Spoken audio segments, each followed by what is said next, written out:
part 2 of our lecture on Chapter 2, Formulating a Research Question.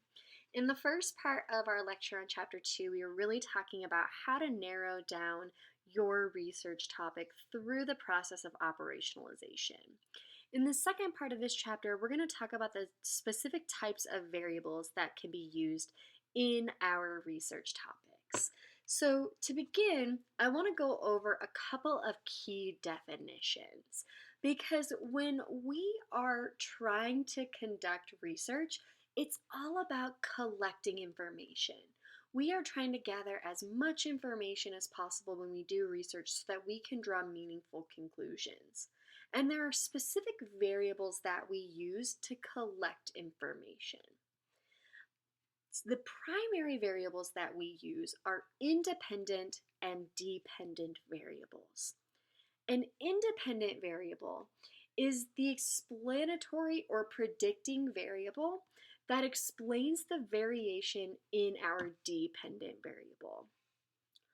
Oftentimes, our independent variables are constant in the sense that they don't change for the participant. Rather, as researchers, we set our independent variable. It is the thing that we control, and we are specifically changing it depending on our research participants. We also have our dependent variable.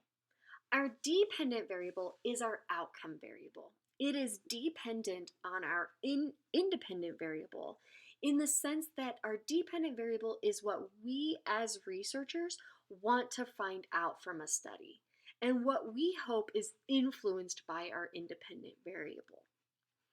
It's important to keep in mind that variables are unique to each study. One variable can be a dependent study in one study and be an independent variable in another study. So let's go through an example here. Maybe we are doing a study that's looking at whether or not male adolescents in Colorado who watch 4 or more hours of TV per day, how that affects their BMI compared to individuals of the same population who watch fewer than 4 hours. So in this example, I actually have a hypothesis that you can see, but we're just going to break this down into the variables at this point. So in this example, the independent variable is the thing that we as researchers are controlling. So this is the number of hours watching TV daily. Our dependent variable then is what is dependent on this independent variable. It's the thing that we are trying to measure. And in this example, this would be the BMI of our participants. Our BMI in this proposed study is dependent on the number of hours that our participants are watching TV daily. So this is a breakdown of our independent and our dependent variables. Hold on to this example because we're going to come back to it quite a few times because there are other types of variables that we use in our research study. Another type of variable that we use is what we call our control variables. And our control variables are any variables that are used to control the results of our study, but are not directly related to the focus of our study. But they are oftentimes crucial in us understanding the relationship between our independent and dependent variables. Oftentimes, control variables help to minimize bias and provide more accurate findings.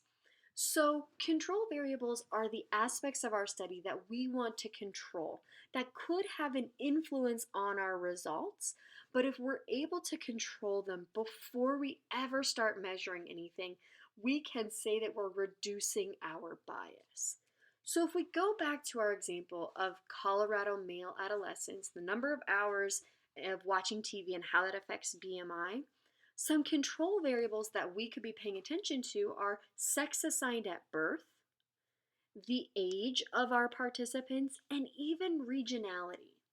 So we talk about these as being control variables and saying, okay, I might suspect that how the number of hours watching TV is affecting BMI could be different for someone who's assigned female at birth compared to someone who's assigned male at birth.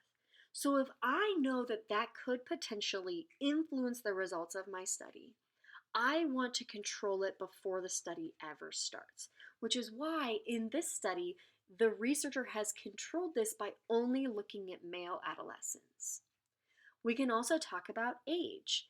Maybe how old someone is, their actual age in years, can influence their BMI, and that could then influence how their BMI changes depending on the hours per day that they spend watching TV.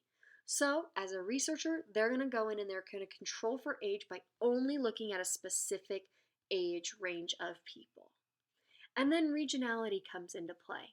We're only going to look at people from Colorado because if you're talking about Colorado, there's a lot of stuff to do outside compared to other areas of the country where there might not always be good enough weather to go out and do something other than watching TV. So it's these aspects, these control variables are things that we can control as researchers that could have an effect on our study, but they're not what we want to focus on. So we're going to control them. We're going to try to keep them constant to reduce any biases in the way that we interpret our findings. We also have what we call confounding and disturbance variables. Confounding variables are variables that influence our independent variable in such a way that the results of our dependent variable become untrustworthy. Oftentimes, confounding variables could not be controlled or predicted during our study's design, and they only become apparent during data collection or analyses. So confounding variables influence our study, but we don't know about it until after the study is done. But regardless, they make our results untrustworthy. And we also have what we call disturbance variables. And disturbance variables are the variables that are constantly lurking in the background and that disturb the findings of our dependent variable. So where our confounding variable focuses on our independent variable, our disturbance variables influence our dependent variable. Oftentimes, disturbance variables are common characteristics of our participants that can mislead the findings of our study without the researcher ever knowing or being aware of it. Oftentimes, researchers are simply unaware of disturbance variables because they occur for the participant. So if we go back to our example of Colorado male adolescents, a control variable or a confounding variable, I apologize, a confounding variable could be the COVID-19 pandemic. This is considered a confounding variable because it influences our independent variable. When the COVID-19 pandemic occurred, it changed how often people were at home and how much time they were spending in their houses and maybe watching TV. So it changed our independent variable. A disturbance variable in this example is what's going to affect our dependent variable. And this could include things like whether or not participants are watching TV while they're working out, or doing chores around the house, or doing any other activity, because we're human and we like to multitask. So this disturbance variable could influence our dependent variable, because if you have someone who's watching 2 hours of TV a day, but they're working out for those 2 hours, their BMI might not be affected in the same way. And it's a participant variable that, as a researcher, we don't have control over. The same thing being true for confounding variables. As researchers, we don't have control over them.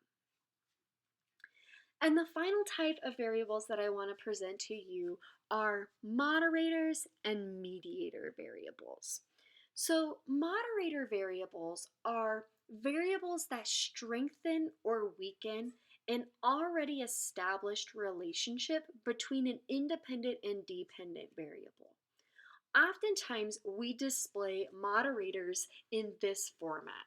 So x is our independent variable, and we say that x directly causes y, our dependent variable. So in our example, this is TV directly causes a higher BMI. The amount of time that someone spends watching television increases their BMI. The moderator is then W in this example, and it is something that will alter or strengthen or weaken the relationship between how much time someone spends watching TV and their BMI. In our example, we could say that sex assigned at birth is a moderator, in the sense that we would expect in this hypothetical study that maybe the relationship between how much someone watches television and the increase in their BMI is stronger for someone who is assigned male at birth than it is for someone assigned female at birth. So we would say that if you are male, the relationship between watching TV and higher BMI is stronger than it is for someone who is female. It's a weaker relationship. So that moderator changes the strength of the relationship between the independent and dependent variables. We also have what's called a mediator variable. And a mediator variable is an intervening variable that interferes with the relationship between the main variables of interest. So, in other words, when a mediator is present, the relationship between our independent and dependent variable may not even exist anymore. That is pretty rare. Oftentimes, mediator variables explain part of the relationship between the independent and the dependent variables. So I've had up here on the screen how we talk about mediator variables.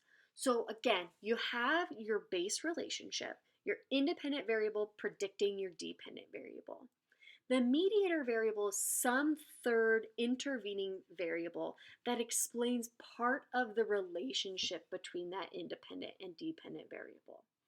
In really extreme circumstances, but also pretty rare, that mediator relationship explains the entire relationship between the independent and dependent variable. But let's go through this with our example as well. So we would say that watching TV is related to higher BMI. But a mediator variable could be whether or not someone is also eating food while they're watching television. We would say that this is a mediator variable because it explains part of the relationship between television and higher BMI. In the sense that if someone is eating while they're watching TV, it's probably going to lead to a higher BMI. So eating during television, watching television, mediates by explaining part of the relationship between these variables. So those are the different types of variables that we have in research, and you're going to be having all of these in your own research study. But in order for us to understand the full application of these variables in your own research study, we have to talk about hypotheses. So join me for the next section of our lecture on Chapter 2, where we're going to start with talking about the different types of hypotheses that you can draw.